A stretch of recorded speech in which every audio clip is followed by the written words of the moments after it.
チャレンジャーは曲がること考えてないって、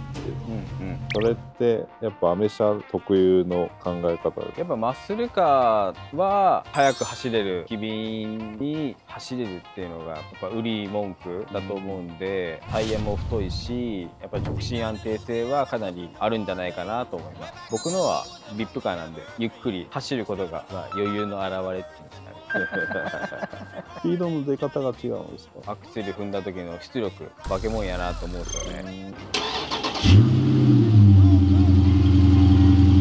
軽くアクセル踏んだだけでやっぱりホイールスピンするぐらいのパワーがあるんで、急に踏むと飛んでいきそうな感じ。